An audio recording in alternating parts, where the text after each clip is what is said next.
হাজির।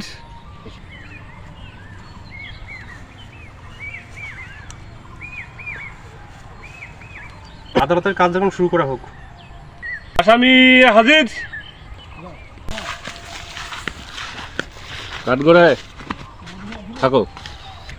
এবার দ্বিতীয় নাম্বার আসামি হাজির।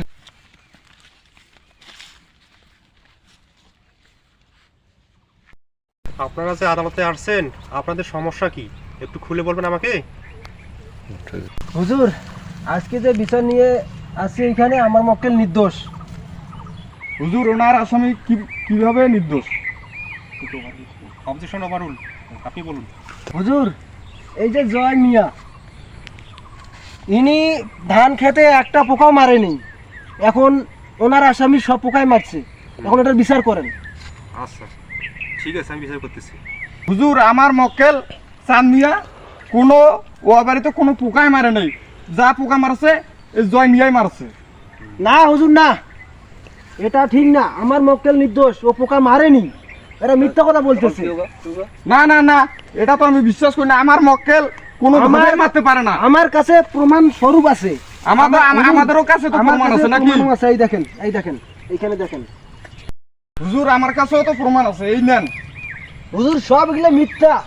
না না না, আপনি হুজুর দেখেন, আপনি আমারটাই যেটা সঠিক, বলবেন আমারটাই সঠিক।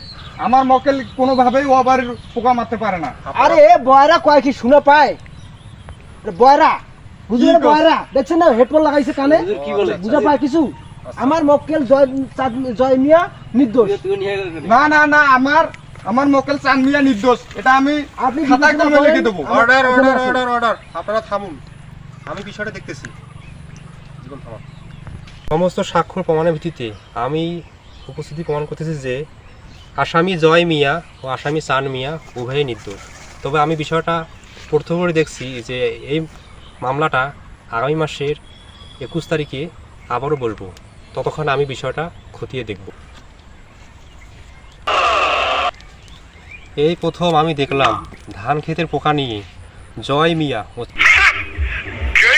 চান মিয়া উভয়ই মামলায় নিয়ে হাজির হয়েছে আদালতে।